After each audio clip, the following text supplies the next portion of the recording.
Según la Biblia, el don de lenguas es un don espiritual que se menciona en el Nuevo Testamento.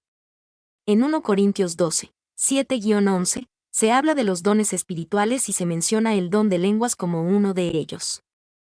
El don de lenguas se refiere a la capacidad de hablar en lenguas desconocidas, ya sea en un idioma humano existente o en un lenguaje celestial. La interpretación de estas lenguas también es considerada otro don espiritual.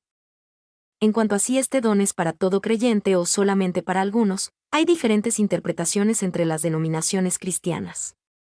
Algunas creen que el don de lenguas es para todos los creyentes y que todos pueden recibirlo si lo buscan y lo desean. Otras creen que es un don específico dado por el Espíritu Santo a ciertos creyentes para propósitos específicos. Es importante destacar que la diversidad de opiniones sobre este tema no debe ser motivo de división entre los creyentes. La Biblia nos enseña a buscar la unidad en el amor y a respetar las diferentes interpretaciones de los dones espirituales.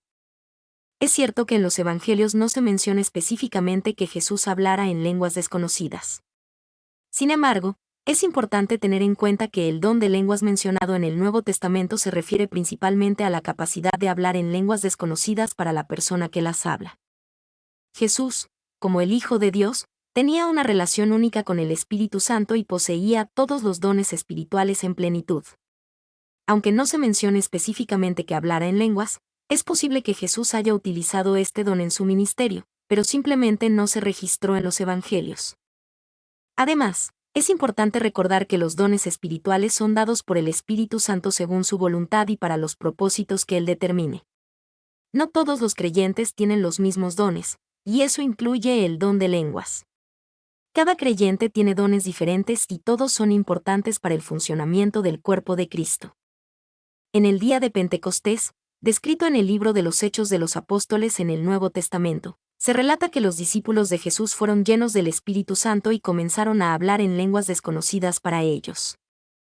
Estas lenguas eran entendidas por los judíos piadosos que se encontraban en Jerusalén en ese momento, quienes provenían de diferentes regiones y hablaban diferentes idiomas. En Hechos 2, 6-11 se mencionan las diferentes nacionalidades y lenguas de las personas presentes en Jerusalén en ese momento, y se dice que cada uno los escuchaba hablar en su propio idioma. Esto indica que los discípulos estaban hablando en lenguas legibles y comprensibles para los que los escuchaban, a pesar de que ellos mismos no conocían esos idiomas. Este evento en Pentecostés fue un testimonio poderoso del poder del Espíritu Santo y la capacidad de comunicarse en diferentes idiomas para proclamar el mensaje de Dios. Es importante destacar que este evento fue único y no necesariamente representa la experiencia de todos los creyentes en cuanto al don de lenguas. Testamento, no se menciona específicamente el don de lenguas como se describe en el Nuevo Testamento.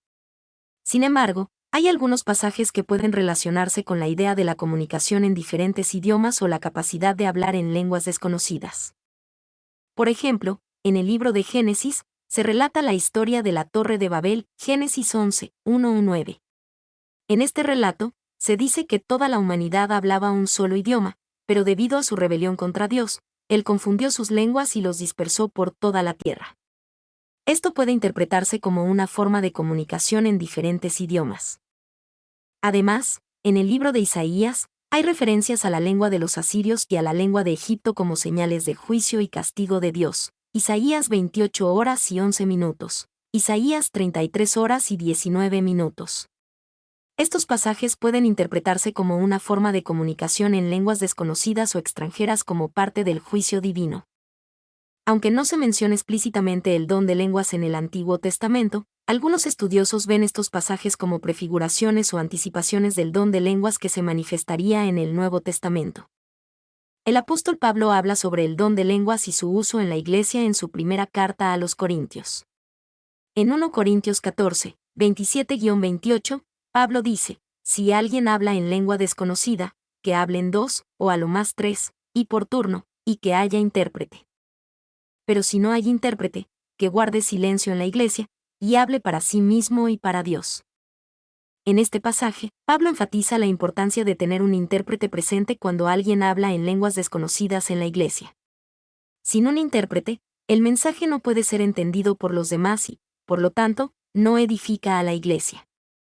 Pablo insta a aquellos que tienen el don de lenguas a usarlo de manera ordenada y edificante, para el beneficio de todos.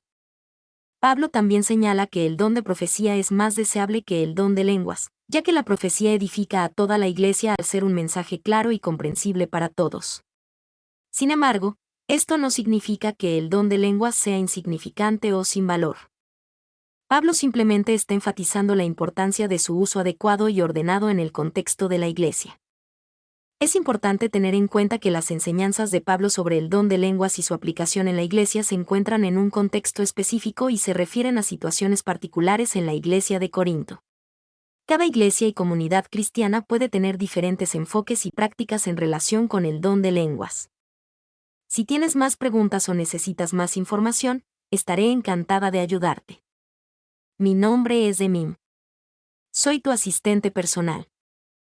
Mi sitio en internet es demim.es.tl.